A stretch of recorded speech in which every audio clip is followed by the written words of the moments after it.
दो अंकों की संख्या के अंकों का योग जो है वो आपको 9 दिया हुआ है, ठीक है। और फिर दूसरा दिया हुआ है कि संख्या का 9 गुना जो है संख्या के अंकों को पलटने से बनी संख्या के 2 गुने के बराबर है, संख्या ज्ञात कीजिए। तो सबसे पहले आप ये समझिए, कभी भी दो अंकों की संख्या होती है ना, वो उसे लिखा जाता है 10x प्लस वाई। पहले मैं इससे समझाता हूँ क्या लिखा हुआ है। देखो, दो अंकों की संख्या हमेशा 10x प्लस वाई के रूप में लिखी जाती है।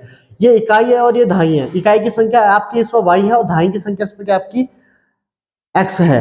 हमेशा ऐसे ही लिखी जाएगी। बच्चे गलती क्या करते थे, दो अंकों की संख्या बना हुआ एक्स और वाई लिख देंगे ऐसे। ये नहीं हो, ये गलत है। ऐसा नहीं लिखी जाएगी दो अंकों की संख्या। इसमें इकाई, वो इसे इकाई का अंक कहते हैं, दहाई का अंक बोल देते हैं। यही वो गलती कर देते हैं। जब भी आप दो अंकों की संख्या मानेंगे तो 10x प्लस वाई मानेंगे। इसमें देखो कैसे, अगर मान लीजिए कोई संख्या, उसके इकाई के अंक, मान लीजिए मैं कोई संख्या ले रहा हूँ 53, ठीक है। इसका इकाई का अंक कौन है, 3 है और दहाई का अंक कौन है, 5 है। तो देखो इसमें हम इसे रखेंगे, इसे हम कैसे लिख सकते हैं, पहले आप इसे देखिए, इसे आप कैसे लिख सकते हैं, 50 प्लस 3, 53 हो गया। और 50 को क्या लिखेंगे आप, देखिए यहाँ पे 50 को आप लिखेंगे 10 मल्टीप्लाई 5 प्लस 3, ये तो हो गया। फिर आप दूसरी संख्या लीजिए कोई भी, 79 लीजिए। 79 आपने लिखा है, इसको आप क्या लिखेंगे, 70 प्लस 9 लिखेंगे, ठीक है। और 79 के बाद से क्या लिखेंगे आप, 10 मल्टीप्लाई 7 प्लस 9, बिल्कुल ऐसे लिख सकते हैं। तो आप देखिए, कोई सी भी संख्या लिखिए, उसको आप इस फॉर्म में लिख सकते हैं। अब मान लीजिए एक संख्या और ले लेते हैं हम, यहाँ पे 87 ले लिया हमने, ठीक है। ये दो अंकों की संख्या है, इसको भी देखो आप कैसे लिखोगे, 87 को आप क्या लिख सकते हो, 80 प्लस 7 लिख सकते हैं। 80 प्लस 7 87। और 80 को क्या लिखोगे, ये इकाई का, ये दहाई का अंक है, तो दहाई के अंक को हम क्या लिखेंगे, 10 मल्टीप्लाई 8 प्लस 7। तो आप कोई भी संख्या है उसको आप 10x plus Y, 10x plus Y, 10x plus Y के रूप में लिख सकते हैं।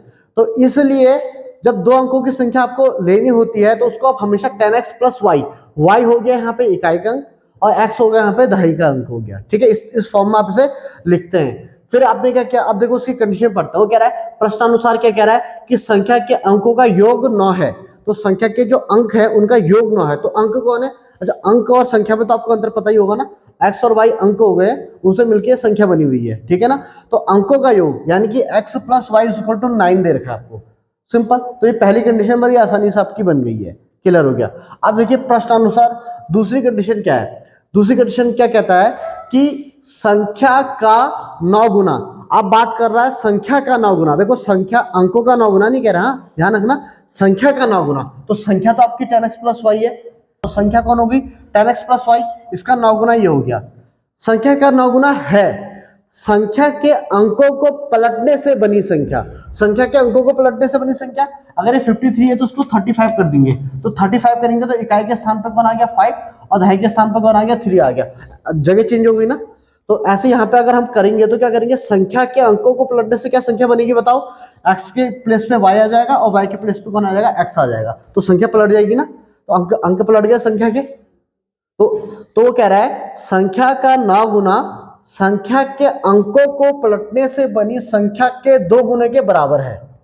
क्लियर हो गया। दोबारा देखो, संख्या का 9 गुना संख्या के अंकों को पलटने से बनी संख्या।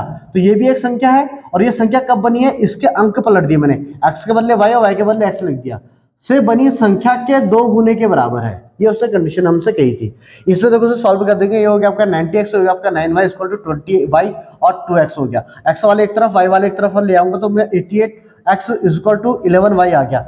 11 से आपका 88 कट गया 8 बार, तो ये y इक्वल टू 8x आ गया। ये आपके होगी समीकरण 2 आ गई है, ठीक है। अच्छा आप देखो समीकरण 1 ये है, समीकरण 2 ये है। इसको हमें साफ दिख रहा है कि प्रतिस्थापन से सॉल्व कर देते हैं। हम क्या करेंगे, समीकरण 2 से जो y का मान है इसको हम कहाँ रख देंगे, समीकरण 1 में रख देंगे और उसे सॉल्व कर देंगे। तो अब हम क्या करेंगे, देखो यहाँ पे हमने ये करा, समीकरण 2 से y का मान जो था समीकरण 1 में रखते हैं।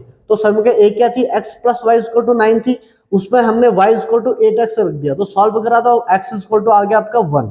क्लियर हो गया सॉल्व करके। अब क्या करेंगे, x का मान समीकरण 2 में रखते हैं, तो y भी तो चाहिए ना हमको, अभी तो हमारा खाली x आया है, y भी तो चाहिए। तो हम x का मान समीकरण 2 में रखते हैं, तो 8x इक्वल टू y है, तो x के बदले यहाँ पे 8 मल्टीप्लाई 1 हो गया और 8 आ गया। y की वैल्यू कितनी आ गई आपकी, 8 आ चुकी है y की वैल्यू आपकी, ठीक है। अब संख्या क्या हो गई है, तो ये तो खाली x और ये अंक निकले आपके, x अंक है y अंक है, संख्या पूछी उसने हमसे, तो हम क्या कहेंगे, अतः जो दो अंकों की संख्या थी वो क्या थी, 10x प्लस y थी। संख्या क्या थी 10x प्लस वाई। तो इसमें क्या करेंगे 10 के बदले 10 मल्टीप्लाई x के बदले उसकी वैल्यू रख देंगे 1 और y के बदले उसकी वैल्यू रख देंगे आपकी 8। तो इसे सॉल्व करेंगे 10 प्लस 8 यानी कि 18, यानी कि जिस संख्या की हम बात कर रहे हैं वो संख्या कौन है आपका 18 है। आपसे सॉल्व कर दिया, देखो इसके अंकों का योग कितना है 8 और 1 9 है कि नहीं है, पहली कंडीशन होगी और दूसरी को भी आप संतुष्ट कर सकते हैं। तो इस तरह से हम इस क्वेश्चन को करेंगे।